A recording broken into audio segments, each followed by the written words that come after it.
Assalamualaikum warahmatullahi wabarakatuh. Perkenalkan, nama saya Agnia Mufidah Jayani dari kelas 10 MIPA 1. Di sini saya akan menceritakan tentang cerita rakyat Nusantara, yaitu Hikayat Tanjung Lesung oleh Suharyanto. Pada zaman dahulu kala, ada seorang pengembara dari Laut Selatan bernama Raden Budok. Suatu hari setelah lelah bermain di pantai, Raden Budok beristirahat di bawah pohon ketapang laut. Angin semilir sejuk membuat Raden Budok terlena. Perlahan mata terpejam.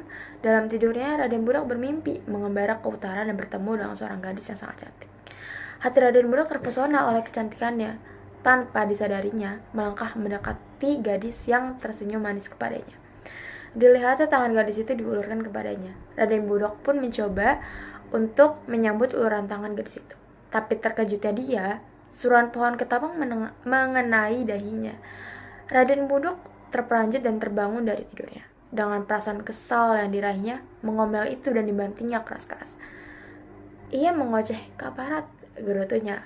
Kalau mengomel itu tidak jatuh, aku bisa menikmati mimpi indahku. Berhari-hari bayangan mimpi itu tidak pernah bisa hilang dari ingatan Raden Budok. Lalu, ia memutuskan bahwa dia akan pergi mengembara. Raden Budok pun segera menyiapkan perbekalan untuk mengembaranya. Cek, cek, cek, kita akan mengembara sayang, kata Raden Budok, mengelus-ngelus anjing kesayangannya yang melonjak-lonjak dan menggonggong gembira seolah mengerti ajakan Tuhannya. Raden Budok mendekati kuda kesayangannya. Kita akan mengembara jauh sayang, bersiap-siaplah. Raden Budok membelai kudanya yang meringik gembira. Kemudian Raden Budok menyiapkan golok dan batu asah yang selalu dibawanya kemana-mana saja saat dia mengembara. Setelah semuanya dirasa siap, Raden Budok segera menunggangi kuda kesayangannya. Berjalan ke arah utara, di pinggangnya terselip golok panjang yang terlihat gagah dan perkasa. Sedangkan seanyaman dari kulit tetap berisi persediaan makanan terselempang di bawahnya. Sementara itu, anjing kesayangannya berjalan di depan, mengurus-ngurus mencari jalan bagi tuannya. Anjing itu kadang menggonggong menghalau bahaya yang mengancam tuannya. 5 hari perjalanan telah ditempuhnya. Walau begitu, Raden Budok belum juga mau turun dari kudanya. Dia juga tidak menyadari adanya kelemahan, karena perutnya kosong, begitu pula kudanya. Pikirannya cuma terbayang-bayang dalam mimpinya di tepi pantai itu. Kapan dan di mana aku bisa bertemu gadis itu? Gumamnya dalam hati. Raden Budok terus memacu kudanya, menapaki jalan-jalan terjal dan mendaki hingga tiba di Gunung Walang yang sekarang ini menjadi kampung Cimahpar. Tiba-tiba, kudanya roboh. Raden Budok terperanjat, mencoba menguasai keseimbangannya, namun Budok terperanjat. Mencoba keseimbangannya, namun karena sudah sama-sama lemah, Raden Budok dan kudanya berguling-guling di lereng gunung. Anjing kesayangannya menggonggong cemas, meringkik kuda. Raden Budok segera bangun, sekujur pukulan terasa lemah dan nyeri. Sejenak Raden Budok istirahat di Gunung Walang. Dia membuka bekalan dari makanan dengan lahap. Sementara itu, kudanya mencari rumput segar, sedangkan anjingnya berlarian mengejar-ngejar mangsanya. Seekor burung gemak yang berjalan di semak-semak. Ayo kita berangkat lagi, Raden Budok berteriak memanggil kuda dan anjingnya. Namun dilihatnya, pelan kuda itu ternyata telah robek. Dengan terpaksa, Raden Budok meninggalkan pelana itu dan memutuskan untuk melanjutkan perjalanan dan berjalan kaki. Karena dia tidak bisa menunggangi kuda tanpa. Mereka terus melangkah hingga tiba di suatu tempat yang tinggi.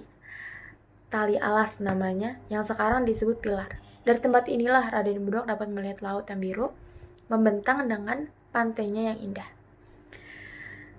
Raden Budok kemudian melanjutkan perjalanan ke Pantai Cawar. Begitu sampai di pantai yang indah itu, Raden Budok segera berlari dan terjun ke laut. Berenang gembira, perjalanan yang begitu melelahkan seolah lenyap oleh segera air Pantai Cawar. Di muara sungai, Raden Budok membilas tubuhnya, lalu dicarinya kuda dan anjing kesayangannya untuk mengikuti pengembara. Ayo kita berangkat lagi, seru Raden Budok ketika dilihatnya kuda dan anjing kesayangannya sedang duduk di tepi pantai. Tidak seperti biasanya, kuda dan anjing kesayangannya itu diam saja seolah tidak peduli dengan tuannya. Raden Budok merasa heran. Cepat berdiri, ayo kita berangkat, seru Raden Budok lagi. Tapi kedua binatang itu tetap duduk saja, tak bergerak sedikit pun. Anjing dan kuda itu tampak sangat kelelahan setelah melewati perjalanan panjang, sehingga mampu berdiri pun tak sanggup lagi. Aku harus segera menemukan gadis pujaanku. Kalau kalian tidak mau menurut perintahku dan tetap diam seperti karang, akan kutinggalkan kalian di sini, teriak Raden Budok sambil melanjutkan perjalanan. meninggalkan anjing dan kuda kesayangannya, namun kedua binatang itu tetap tidak bergeming dan menjelma menjadi karang. Sampai sekarang di Pantai Cawar terdapat karang yang menyerupai kuda dan anjing sehingga disebut karang kuda dan karang anjing. Maka Raden Budok melanjutkan pengembaranya seorang diri.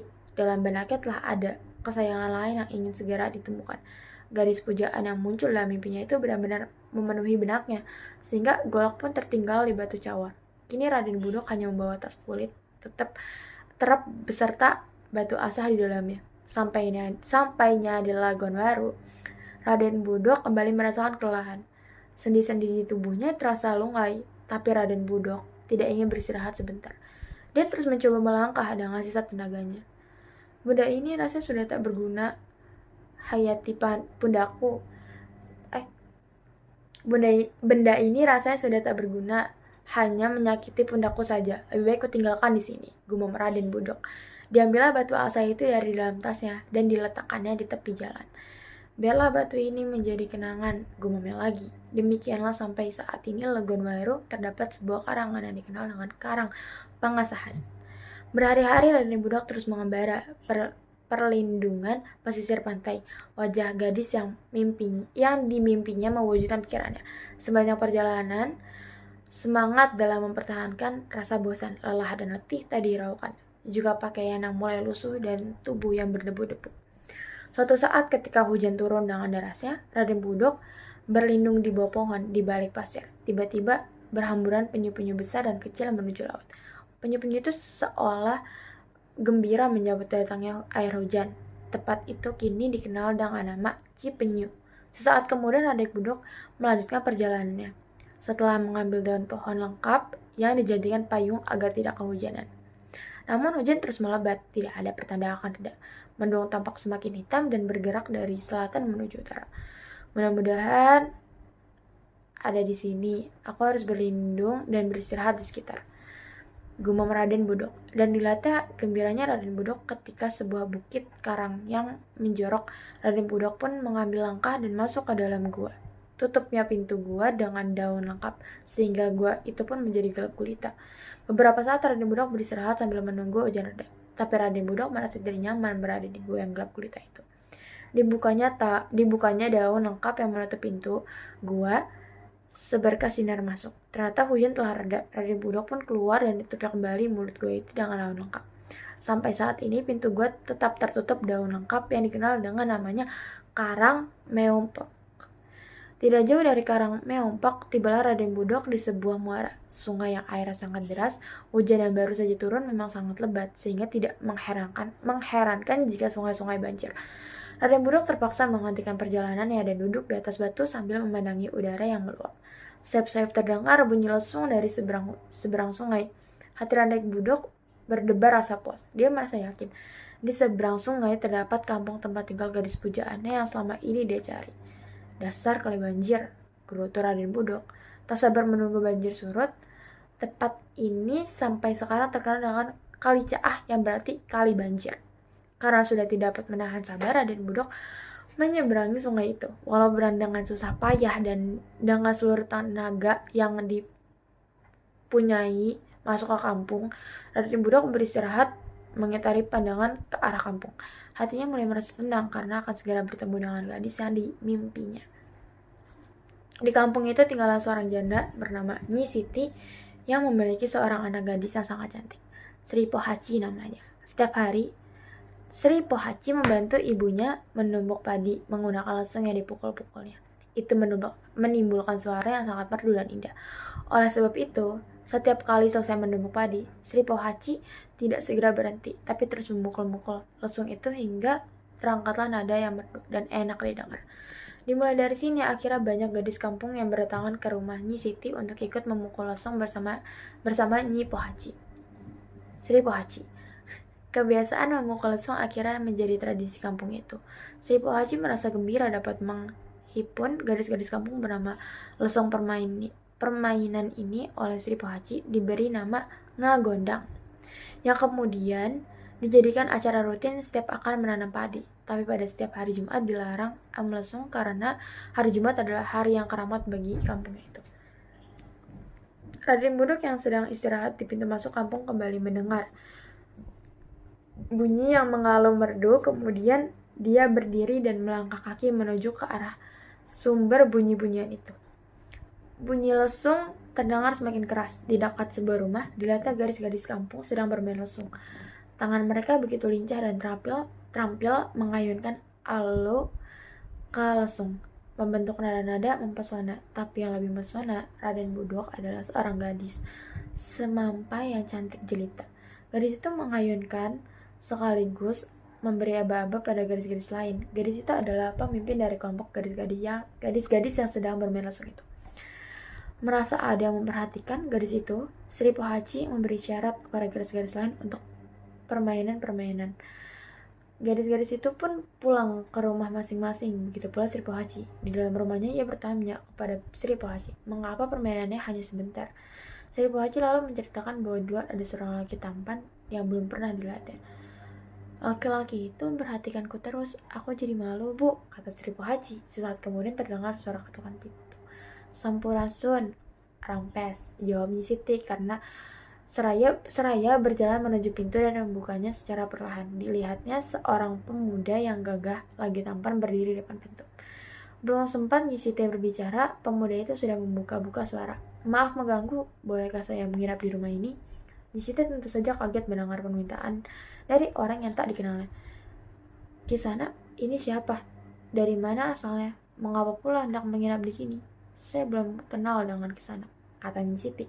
Oh ya, maaf, saya belum memperkenalkan diri. Nama saya Raden Budok. Saya seorang pengembara. Saya tak punya tempat tinggal. Kebetulan saya sampai di kampung ini. Dan jika diizinkan, saya ingin menginap di sini. Jelas Raden Budok. Maaf Kisana, saya seorang janda dan tinggal dengan anak perempuan saya satu-satunya. Saya tidak berani menerima tamu laki-laki, apalagi sampai menginap. Jawab Nyi Siti dengan tegas dan segera menutup pintu. Hari sudah mulai gelap. Raden Budok yang merasa kesal dengan kejadian yang baru saja dialaminya berjalan menuju bali-bali bambu di dekat rumah Nyi Siti. Dia merebahkan tubuhnya dan segera bangun dan segera tidur pulas. Dia pun menginap di rumah itu. Bukan oleh Nyi Siti yang menyebabkan itu, tapi oleh seorang gadis cantik yang dia temui dalam mimpinya di pantai selatan. Gadis yang tadi dilihatnya sedang bermain gondang. Senangnya dalam hati. Senangnya hati Raden Budok. Salah. Namun waktu begitu cepat berlalu. Matahari mulai muncul di ufuk timur. Raden Budok terbangun mengusap-ngusap matanya yang masih ada. Hidungnya mencium wangi kopi yang menyegarkan. Kemudian dilihatnya seorang gadis cantik menyuguhkan segelas kopi di sampingnya. Minum dulu kopinya Raden, kata gadis itu. Kamu siapa? Dari mana kamu? Kamu tahu namaku? Tanya Raden Budok. Walau sebenarnya dia tahu bahwa gadis itu pastilah anak Nyi Siti. Namaku Sri Pohaci, anak Nyi Siti. Hari berganti hari. Kedua insan itu pun jatuh cinta. Di situ sebenarnya tidak setuju bila anaknya dipinang oleh orang yang tidak diketahui asal-usulnya. Apalagi orang itu terlihat keras kepala. Tapi Nyi Siti juga tidak ingin mengecewakan hati Sri Pohaci, anaknya yang mata wayang itu. Akhirnya Raden Budok menikah dengan Sri Pohaci. Kesenangan Sri Pohaci menabuh lesung tetap dilanjutkannya bersama gadis-gadis kampung. Bahkan Raden Budok sendiri menjadi sangat mencintai bunyi lesung dan turut memainkannya. Sehingga suatu ketika terjadilah peristiwa yang tidak diinginkan sama sekali oleh penduduk kampung itu. Karena sangat senangnya terhadap bunyi lesung, Raden Budok yang keras kepala itu setiap hari tidak mau berhenti menabung lesung. Hari itu hari Jumat, Raden Budok kembali hendak menabung lesung. Para tetua kampung sudah melarang Raden Budok, tetapi Raden Budok tidak peduli dan tetap menabuh lesung. Dengan hati girang dan bersemangat, Raden Budok terus menabung lesung sambil naik melompat kian kemari. Lihat, ada lontong memukul lesung, ada lontong mengalahkan lesung. Penduduk kampung berteriak melihat seekor lontong sedang memukul lesung. Raden Budok terperanjat mendengar teriakan itu. Dia merasa kejadian betapa kagetnya dia setelah melihat tangannya penuh bulu. Begitu pula kakinya. Diraba mukanya yang juga telah ditumbuhi bulu. Raden Budok pun lari terbirit-birit masuk ke dalam hutan di pinggir kampung. Itu Raden Budok menjadi lutung. Penduduk kampung itu menamainya Lutung Kasarong. Sri Pohaci sangat malu dengan kejadian itu. Diam-diam dia pergi meninggalkan kampung. Konon Sri Pohaci menjelma menjadi Dewi Padi. Begitulah ceritanya. Kampung itu pun terkenal dengan sebutan Kampung Lesung, dan karena letaknya di sebuah tanjung, kemudian disebut-sebut Tanjung Lesung. Sekian cerita hikayat saya. Maaf bila ada sedikit kesalahan. Banyak sih kayaknya kesalahannya. Ya itu. Maaf kalau misalnya ada sedikit, ada banyak kesalahan, tolong dimaafkan. Sekian, terima kasih. Dadah.